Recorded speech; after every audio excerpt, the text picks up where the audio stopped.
Welcome back to the Matchbook Weekend Football Podcast. I'm, as ever, joined by Mr. Adrian Clarke and Mark O'Haire, live here on Thursday morning on Matchbook's Facebook, Twitter, and YouTube channels. Adrian, come to you first, mate.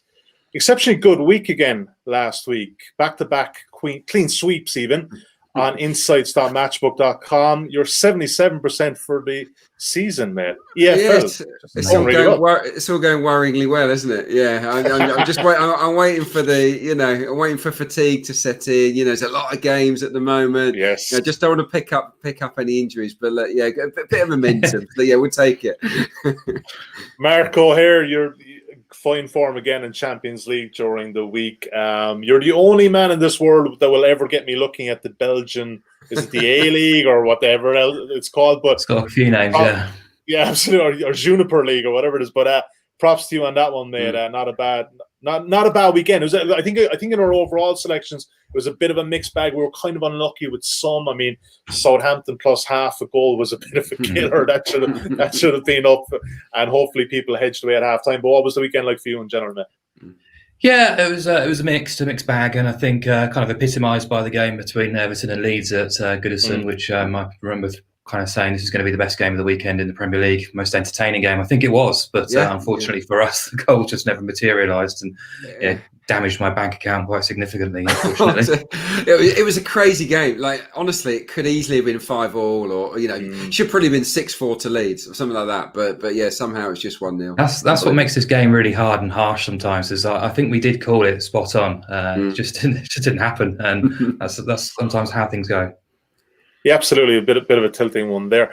Guys, just before we get stuck into today's show, I want to just bring a kind of a point of attention to something that we're rolling out a Matchbook this week. And for those of you who follow our content, be it on the Matchbook Betting Podcast or on our videos or on insights.matchbook.com, where Mark and Adrian are, of course, very active, we want to kind of get your take and feedback. We haven't done one of these in maybe about 3 years or so. So really a lot has changed in that time, of course, in the world in general. So what we're doing was set up a page. I'm just going to bring it up on screen if you're watching. Apologies on the podcast, but all these links will be in the bio for the podcast as well. It's matchbook.com and it's /promo and survey. So matchbook.com, and it's up there at the moment. Matchbook.com /promo /survey. There's 12 questions. It will take literally about 4 minutes, not even that. And it's just an opportunity for you to tell us what we do well, tell us what you maybe want to see more of, tell us where we can make improvements. Try to be some bit nice, if you don't mind not making it too personal. That would be fantastic. But that link will also be on the Team Matchbook and the Matchbook Pod Twitter pages and the pinned tweet, so you can find it there. And as ever, if you're listening to us on the podcast now, it is in the bio as well. So hopefully you'll be able to help us out and give us some feedback. Right, gentlemen? I've got plenty of feedback for you guys too. But let's jump straight into it. Tottenham against Arsenal is the first game. And Adrian, obviously, I'm going to come to you first here. What a time to be an Arsenal fan facing Tottenham here at home, top of the league. I'll come to you in a second, Adrian, but let's have a look at the betting first of all. You can back Tottenham there 2.01, Arsenal at 4.0. The draw is available at 3.62. Arsenal getting a half a goal start on the Asian handicap of 1.92 and 2.5 is the total. Top of the league, Tottenham even, Arsenal 14th place. What a time to be an Arsenal fan, Adrian Clarke. Well, it's the lowest Arsenal have been ahead of a North London derby for a long time.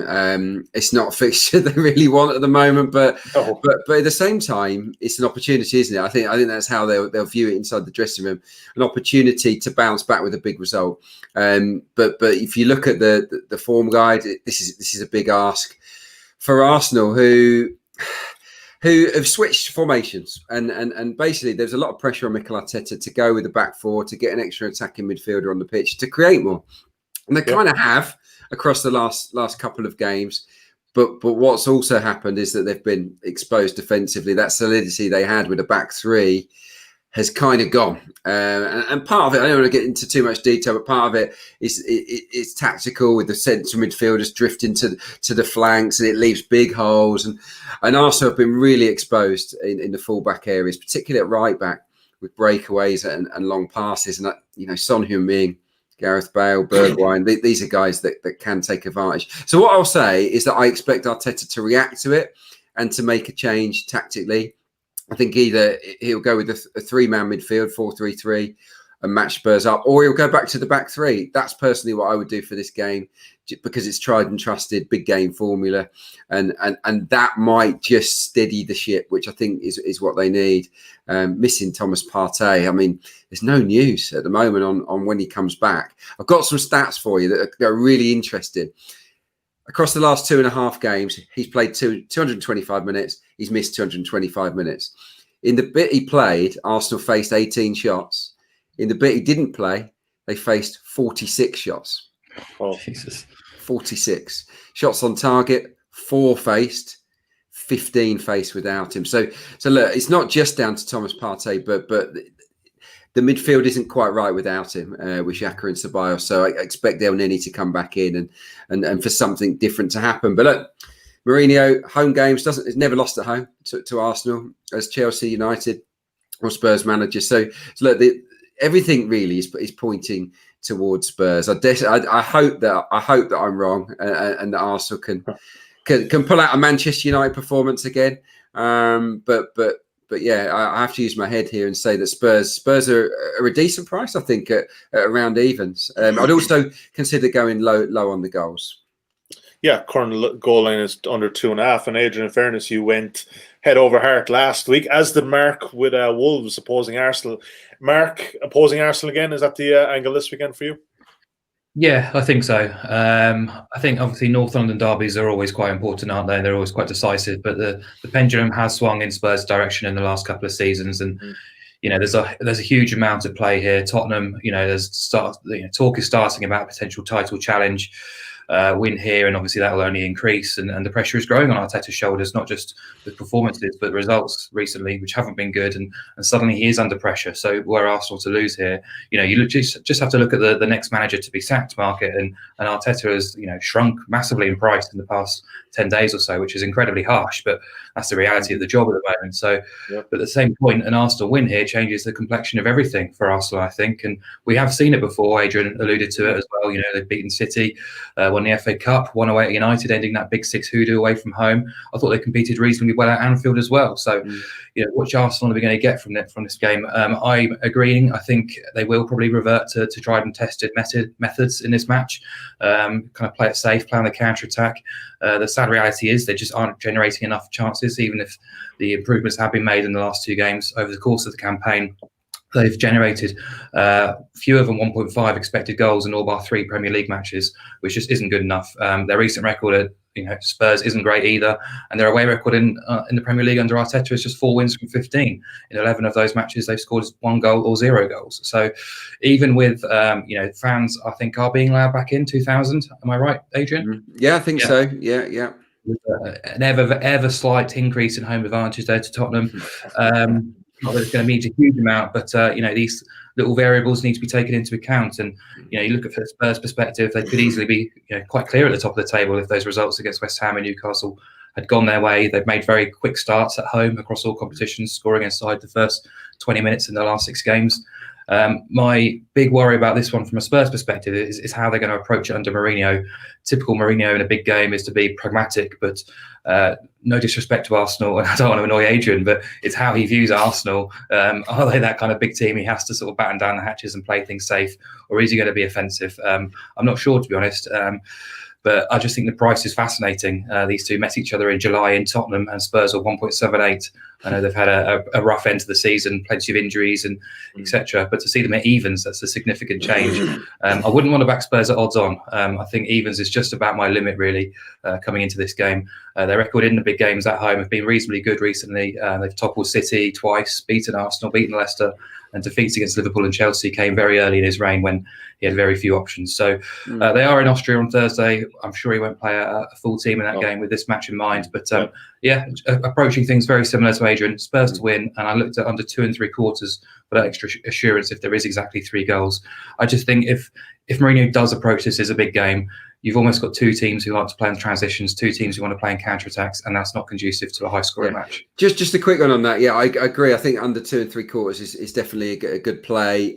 Arsenal for all their faults and for everything that I've said, on the road this season, 3 clean sheets. The only goals they've actually conceded away were to Liverpool and City. So they've set themselves up quite solidly away from Emirates Stadium. So it's another reason maybe to play the unders. If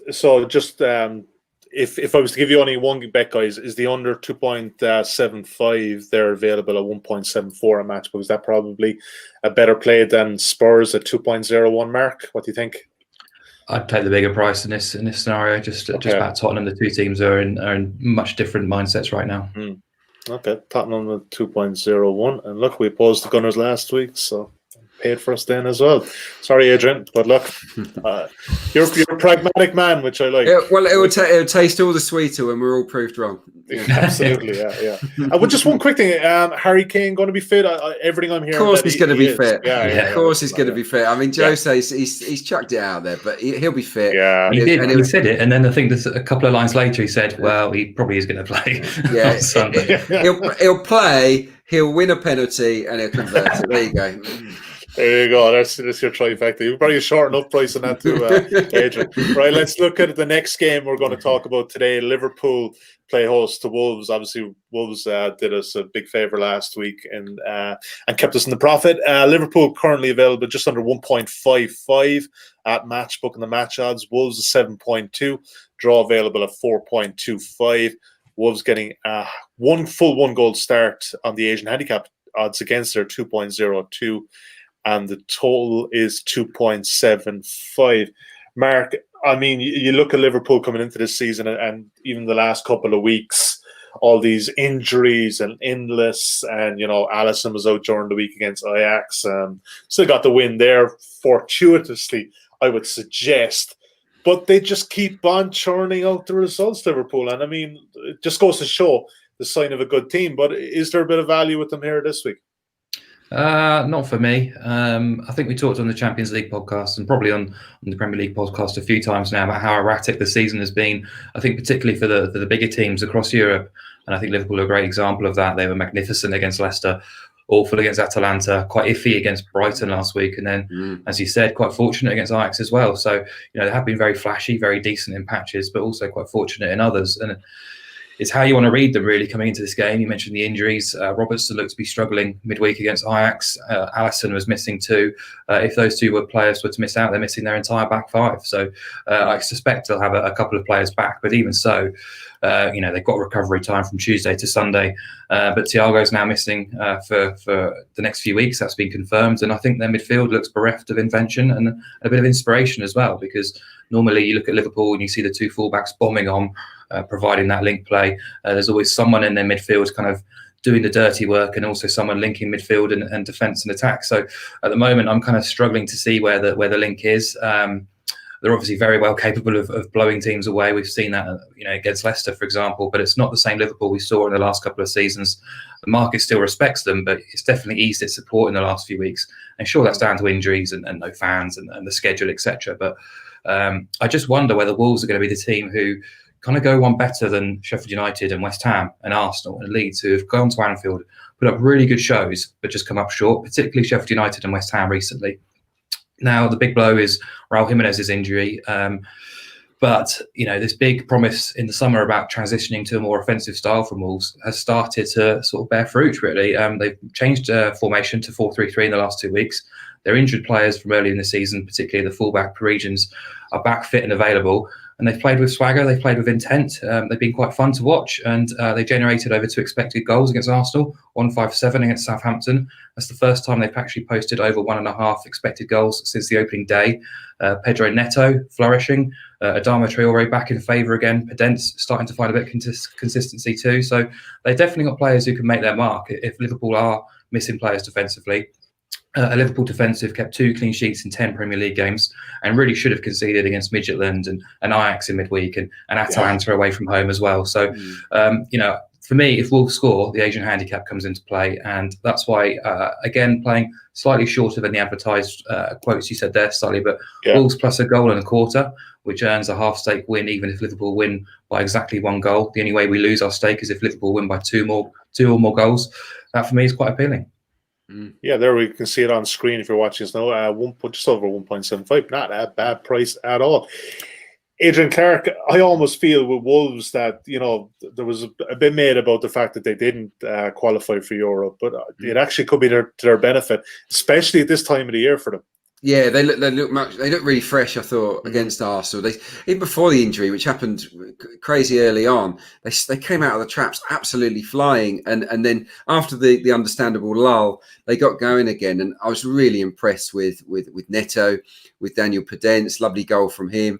Traore seemed back to his best, involved in both the goals. So look, he's going to be big. He has to be big this weekend with no Jimenez, surely for them. Yeah, exactly. And if you're a makeshift centre-half pairing, okay, of Fabinho, Matip, Nat Phillips, whoever it's going to be, and you've maybe got different fullbacks either side of you, are you going to fancy playing against Adama Traore, quickest player in the league? Neto can't be far off, by the way. And Podence is a very nippy, clever player as well. They've got pace aplenty. And I can see them causing Liverpool problems, in the way that Atalanta did in the Champions League, and other teams have so far this season. Villa, obviously, most pertinently. But so no, I'm with Mark on this. And I really like the idea there of protecting yourself. And at 1.75-ish? 1.75, yeah, absolutely. And look, like Mark says, it just gives you a small bit more protection there. It's a long season. Yeah, and it gives those three forwards I was talking about platform to shine. No Raul Jimenez for a while. Obviously, Fabio Silva came on. He didn't really do a lot, if truth be told. So I wouldn't be surprised if he doesn't start and they go with those three up front in whichever figuration Nuno wants, of course. I like Connor Cody as well. I think he's a real leader, and he's proven that he can play in a back four, which is really interesting. So yeah, look, Liverpool, if they play like they did against Leicester, they'll beat anyone. We know that, but there are too many doubts around them ahead of this game, and Wolves impressed me too much to oppose them completely. So I'm on board with Mark's selection here. I think it might be a draw, and the draw I think is 4.2, quite attractive. Obviously, last week I picked the Chelsea Spurs draw, decent odds, and that one came in, so that was good. I wouldn't be at all surprised if this is a draw, but the safest bet is to go Mark's way. 4.25 in the draw, but I think Wolves plus 1.25 goals, so that's plus half of your bet and plus 1.0 and half of your bet. 1.5, and you guys hit on it last week. If any team is going to go away to one of the big guns and maybe spoil the party and just upset the apple cart slightly, it is this Wolves side. Right, let's move on, gentlemen. Chelsea versus Leeds is next on the docket. Bring up prices on screen. Adrian, I'll come to you for a second, but let's take a look at the betting first of all. Chelsea, you can back there at Matchbook.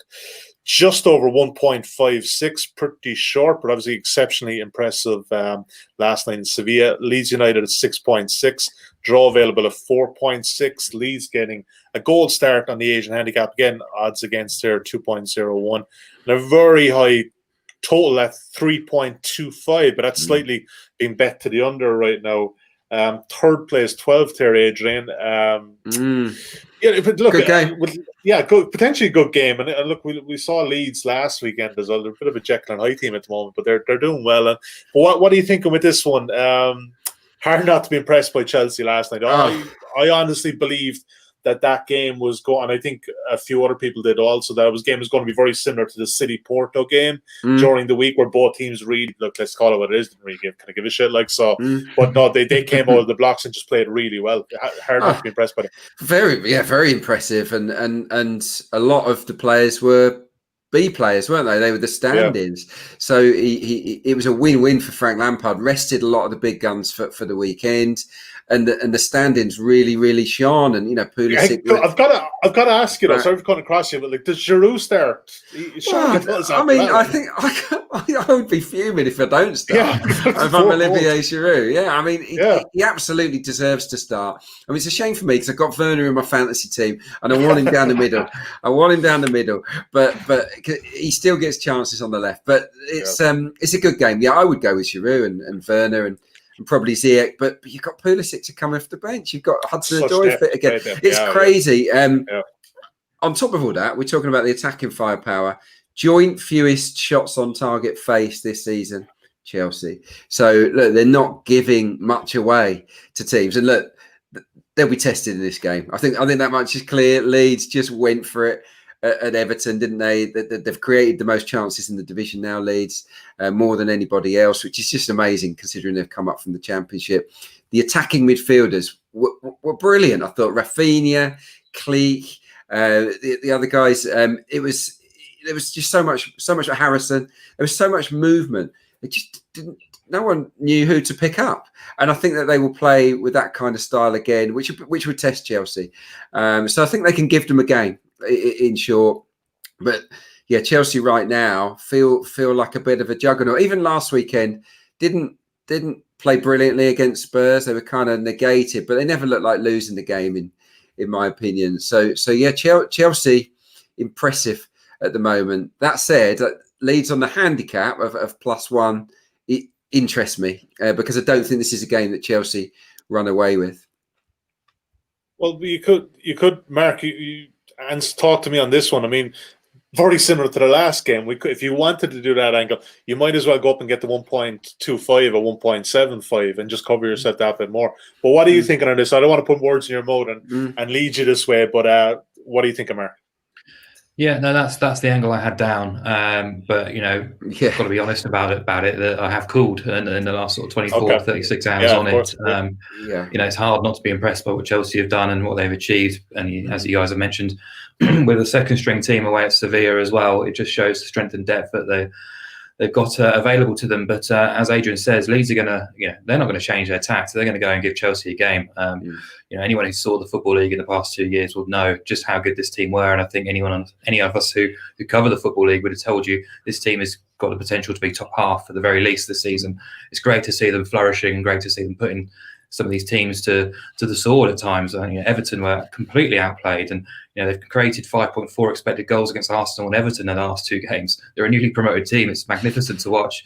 They've obviously got the rest in their favour. Chelsea being in Sevilla probably won't get back till the early hours of Thursday morning before a Saturday game, which isn't ideal. Sure, they'll rest and rotate for this game as well. No major injuries either, but I've just kind of, it's just a kind of, I don't know how to describe it really, but I've got this thing about Lampard really. I just feel potentially under Chelsea or with Chelsea, they've been a little bit sort of flat track bullyish. If you look at their results, particularly against the top half teams, I've got them somewhere. Last season, he only won 8 of 18 against the top half. Only 5 of those wins were by 2 or more goals, and 2 of them came against Burnley. So if you include last season and this season, take Burnley out of the equation, they've only won by 2 or more goals in 6 of 20 games against the top half teams. And they obviously blow some of those lesser lights away quite comfortably. But look at some of their games this season. Only 1 goal to show against Liverpool, Spurs twice in the Cup, including United, Sevilla before midweek as well. I'm not sure it's a deliberate policy, but certainly the improvements in the defensive aspect have certainly allowed them to play with a bit more protection and foundation. And despite all the riches going forward, I just wonder whether Lampard might be a little bit more standoffish, knowing what Leeds are like. He's got plenty of evidence now.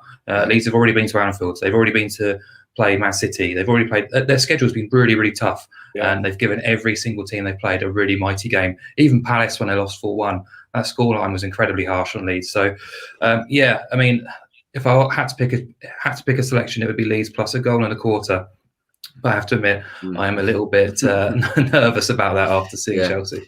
Yeah, I agree. Very, very quickly, Mark sort of hinted at it. A lot of this depends on Lampard. How's he play it? Does he go toe to toe? Does he say, go out there and play like you do against Sheffield United, Southampton, all these other teams, Crystal Palaces, or does he respect Leeds and just play it a little bit more tactically? If he does, then I suspect it'll be under the 3.25 goal mark, which is where the line has been set. I think that line is quite high. And I was just kind of wondering about this. You looked at the Tottenham game last week, and they were sitting. You often refer to the generic about the deep banks of defenders, and I wonder with Leeds.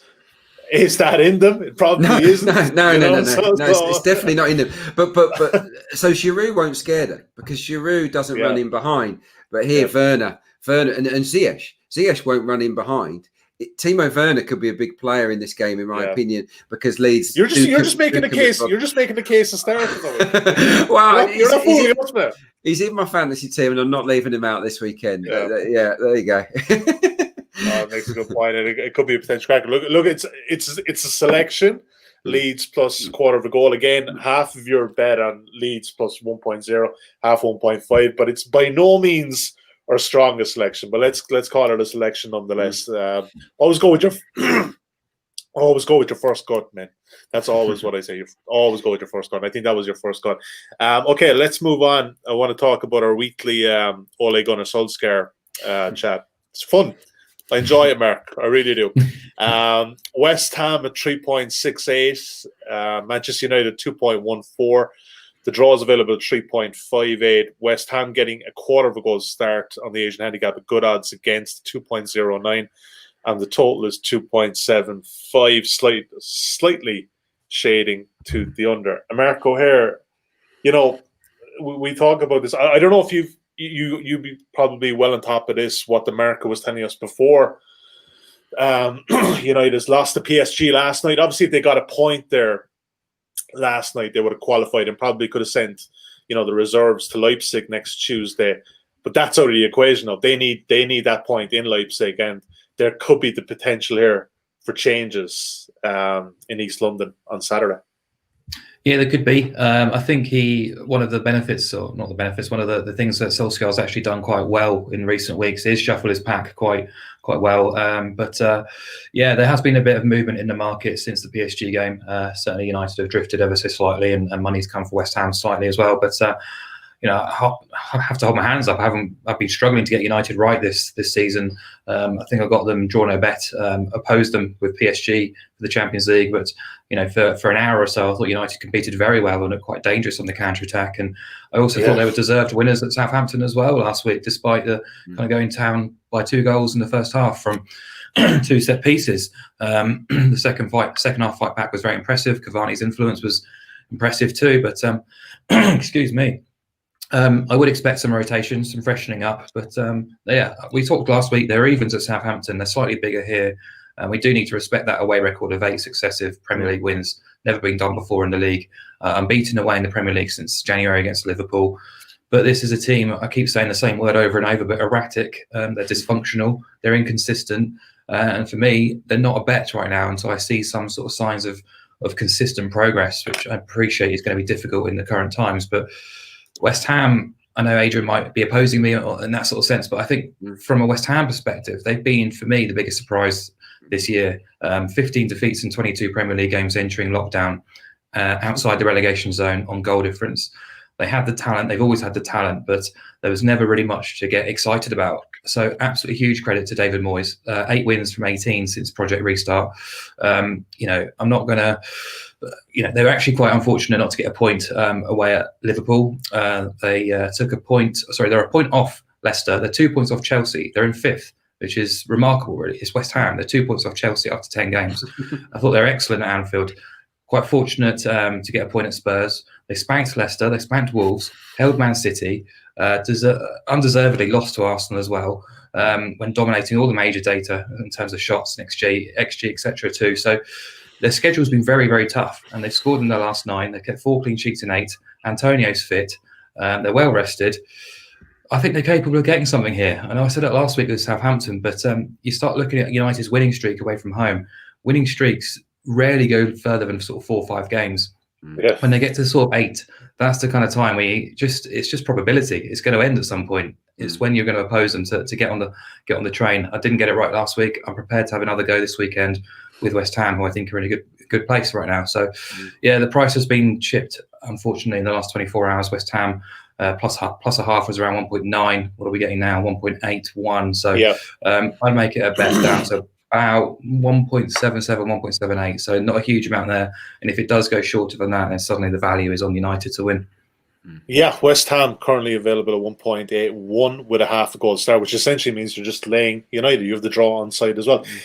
Adrian Clarke, Mark broke that down pretty well. I don't know if there's much more to add, but I mean, look, it's for some very salient points on West Ham, because I don't know if they're getting enough credit for what they have been doing. And Mark said that their schedule has been exceptionally tough, and what an opportunity for David Moyes to finally pull one over. Yeah, he struggled there. Definitely, yeah. No, they're in a great place at the moment. Bowen's playing great. Declan Rice has been outstanding defensively. much better. Kufau, I really like at right wing back. So there's loads to like about West Ham, but I don't think they've been as good at the London Stadium, barring that the City and Wolves games. They played well in those. Quite jammy, weren't they, against Fulham with the shocking miss pen towards the end. They weren't very good against Newcastle, and I thought Villa really deserved much more. I mean, you look at the XG for that game against Villa. West Ham 0.45, Aston Villa 2.5. So that was slightly alarming. And obviously Manchester United have got a lot of goal threats. Even if Rashford, because he didn't damage his shoulder last night. I'm not sure if he's going to be fit or not. Marcus Rashford, that might be a blow. And I'm also not 100% sure about Antonio's fitness. Didn't he come off in the last game, Mark? I'm not sure. So I think there's a doubt at least over Antonio there. For me, have we heard about has Cavani definitely got the 3-game ban for that Instagram post? I think that might be announced today, maybe. So that might be something that's a bit patchy as well. Yeah, if you got a hotline to the disciplinary panel, have you? Not anymore. Look, United have scored goals on the road, and I think West Ham, as improved as they are, I think they still get attable. I really do. So I'm going to go against Mark here. I would go with Manchester United to continue their winning streak, but it's not on any kind of firm footing because West Ham have exceeded expectations. So yeah, it's more going down the route of they've been free flowing on the road, and I can see that happening again because West Ham, for all the improvement, that back three down the middle, I'm still not 100% sure about it. It's rare you guys go head to head, but there was a couple of weeks ago. I think it was Man City's trip to Bramall Lane to take on Sheffield United. Who won that one again? Mark? He did, I think, yeah. Yes, there you go. Yeah, so okay, 1-0 Mark. So look, an opportunity here for Adrian. And United were awful in this fixture last year. I remember it was a real shocker. So will there be that trepidation on their part, or will there be that renewed sort of focus? It's a really, really interesting game and a very hard one to call. Yeah, like every time we think that, Ole is absolutely back to the wall, they do tend to come up with a performance somewhere. And they were very unlucky last week. I mean, Martial takes half of those chances. It's a different game. They dominate. And then obviously with this whole thing about Fred not being taken off at halftime as well, and you're down to 10 men, it's tough. Sometimes you can just chuck analysis out the window and say, look, this is Ole Gunnar Solskjaer. Every time you think he's rubbish, Manchester United get better. It's amazing. Half time last weekend, United are terrible. Solskjaer's going to get the sack. He puts on Cavani, they win. Again, at midweek, you think they're flying, and then his non-substitution of Fred, you think that's naive. What are you doing? What are you playing at? I'm expecting another tactical masterclass. Something rabbit up his hat again. But yeah, look, I'd be watching the team news there, to be honest. I think Cavani is a huge loss to them. He's been great the last couple of weeks. Let's do a quick recap before we get into the latter stages, guys. So just for that game, we're not going to have a selection because we're just basically picking either side. But we're taking Tottenham at 2.01 in the first game, North London Derby. On Sunday, we're taking Wolves plus 1.25 goal start. That's half of your stake on 1.0 and half of 1.5. The exact same bet for Leeds United at 1.75, same price as well, against Chelsea. And yeah, that's 3 bets for 4 Premier League games at the weekend. But let's move on. Let's move elsewhere, away from the Premier League. Mark, take us to Europe, mate. Where are we going? No Belgium this week? I think Belgium is coming, but maybe not in this section. Just hold your horses, Solly. Belgium's coming. We're going to start in France. Rennes taking on Lens on Saturday. This market's not up on Matchbook right now as we speak, but it will be before the game. It's both teams to score around 1.85. Rennes, who haven't fared well with their dual commitments of the Champions League and Liga. They came flying out of the blocks, 13 points from 15 and a 7-game unbeaten start, but they've since managed just 1 win in 7. And it's 3 defeats and 4 domestically too. 6 points off the pace again. A promising season, suddenly not looking quite as exciting, but they're normally a decent watch. They have had injuries, particularly in forward areas. They have lost a little bit of something going forward in recent weeks, it has to be said, but they've still scored in 12 of 17 fixtures this season across League and Champions League. 3 of the failures came against PSG, Chelsea and Sevilla, which is totally understandable. And at home, they've only failed to score once. I fully expect them to score against a newly promoted Lens team. But we've been talking about Leeds and talking up Leeds and about how great to see a big club back in the Premier League and taking each game with a refreshing attacking approach. And Lens are very similar in that sense, a very big club in France, and they've made a huge impression since promotion, playing an attractive brand of football, putting sides under pressure. And they've scored in 10 of their last 11. They've only kept one clean sheet, and that came at rock bottom Dijon, and their XG output is just as strong as Rennes, and very similar when you look at the sort of shot stats as well, these two teams. So the issue both have is defensively, they're just quite inept at the moment, and that's why I like BTTS. It's proven quite a profitable formula when backing these two teams. I make it much closer to around 1.73 compared to the market around 1.85. It's had a 59% hit rate in home Ligue 1 games under Julien Stéphan as the Rennes head coach. It's also won in 16 of the two teams combined 23 games in the league this season. That's 70%. They scored in 20 of those 23 games combined, kept just 4 clean sheets as well. So France is normally, if you're looking towards goal prices, France and Ligue 1 is always overpriced compared to, say, the Premier League or the Bundesliga. It's traditionally a very low-scoring league, but for some reason this season is different. Like a lot of the leagues around Europe, and they're averaging 2.83 goals in Ligue 1 this season, which is really high for France. And these two are definitely amongst the sort of chief protagonists in that sense. So yeah, I like BTTS around 1.85.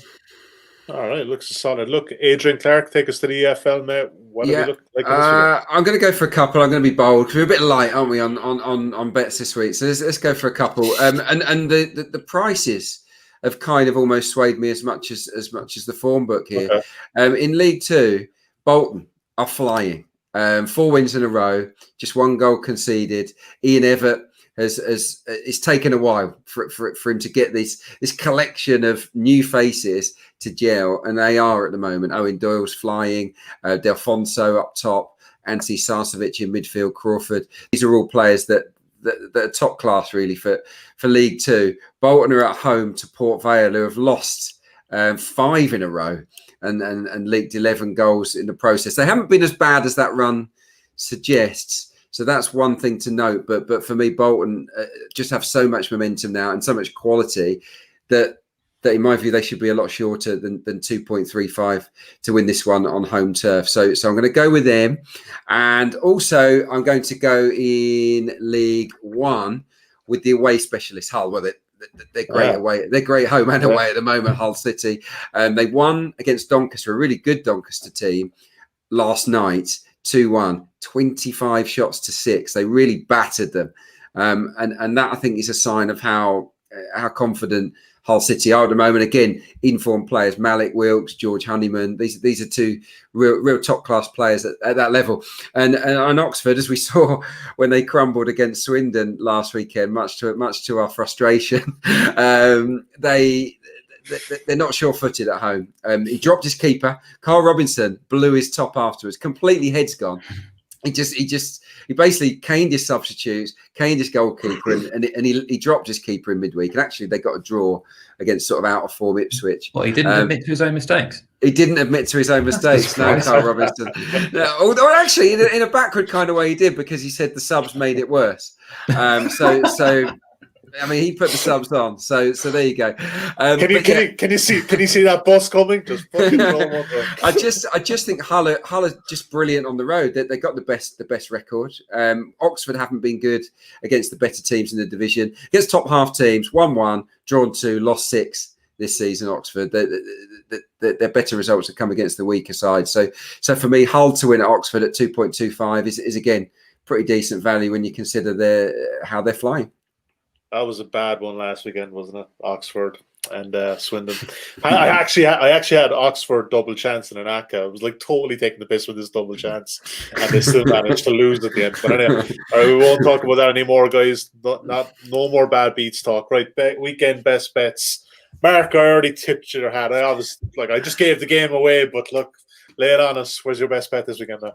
Yeah, rinse and repeat for my insights column last week. Beerschot in Belgium, they're just absolutely bonkers. They're now second in the league, 14 games played, and the games are averaging 5.07 goals. So we're backing unders. Go on, unders. Yeah. Right, okay. 13 of those have seen at least 3 goals. If you're backing over 3 goals, we're going to recommend we only need 3 for a push, 4 for profit. 10 of the 14 games they've played have featured 4 or more goals. 8 have featured 5 or more goals. 5 of those 14 have featured 6 or more goals, and 12 have seen both teams scoring. I'm just going to read their last 10 results for you. 2-3, 2-1, 5-5, 4-2, 3-2, 6-3, 5-1, 3-2, 3-1, 5-2. Half of those 10 games have featured 6 or more goals. It's absolute madness. And 10 of Give the me a 14 season overall. ticket.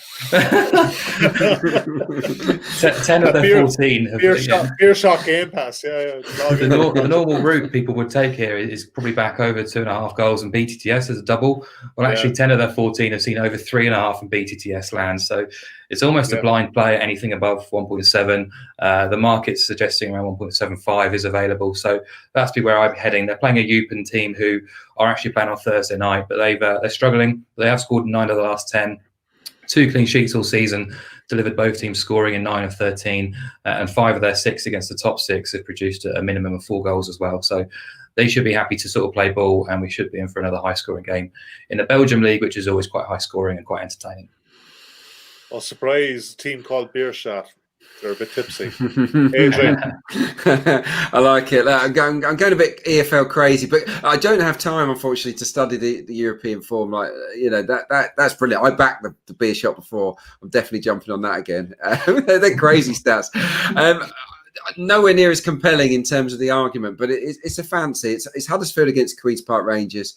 Over 2.5 goals. I think it comes in at 1.9. I think you look at the stats, Huddersfield, weirdly, because they've always been a defensive team, but under the new manager, better going forward than they are at the back. They've conceded 5 in the last 2. Queen's Park Rangers are definitely better going forward than they are at the back. Over 2.5s landed in 4 of the last 5 games for Warburton's side, who are great to watch, just not particularly trustworthy at the back. And then the other reason that I've picked this out is the styles. QPR like to play out from the back. They like to go through the thirds. Huddersfield are unbelievably, they're an intense pressing team, and they'll look to pinch it high up the pitch. I think QPR can trip themselves up at times in this game, but I also feel they can play through the lines and get the likes of Chair. I mean, Mark knows this, the likes of Chair and Willock, release them, and Bright Say Samuel, get them into good areas to go and hurt Huddersfield. So, I just think this is going to be a good game. Over 2.5 for me is the way to go. Both teams are averaging over that in games this season. 2.67 for Huddersfield, 2.6 for QPR. QPR fan Mark O'Haire, anything to add to Adrian's thoughts on that one? No, I'd echo that. I'm not feeling particularly hopeful going to Huddersfield, but there's a lot of debate around Mark Warburton's position at the moment in QPR in 17th, which is almost where we reside in the Championship, is where we finished the last 2 seasons. And the talk is, where's the progress? But in fact, Warburton's done a really good job considering the players that we've lost. And more importantly, I think fans are recognising that it's an entertaining brand of football he plays. So whilst we might look quite open and defensively naive and inept at times, it's always quite an enjoyable ride. And seeing some of the youngsters flourish is brilliant to see. And the likes of Bright Say Samuel and Elias Chair, they're going to be in demand in January. So hopefully we can hold on to them and continue to look quite good going forward, because we have missed the likes of Eze and Naki Wells, for example, Jordan Hugel as well from last season. Lyndon Dykes has come in playing a decent role as a hold-up striker, but we're lacking a little bit in terms of clinical edge going forward. But certainly wouldn't put anyone off backing over. So certainly wouldn't recommend backing unders in the QPR game for any time in the near future. Absolutely. Sounds good, guys. 8 bets in total locked in between Mark and Adrian, and what promises to be another potentially bonkers weekend. Adrian, Mark, thanks as ever. Don't forget, we said at the top, if you want to give us your feedback on what we're doing well, what we're not doing so well, matchbook.com/promo/survey. And be nice if you don't mind. Thanks. Adrian, Mark, thanks as ever, guys. We'll be back again next Thursday. Thank you for watching today, or thank you for listening. If you're on the podcast, we will chat to you then. And best of luck with your bets. Take care.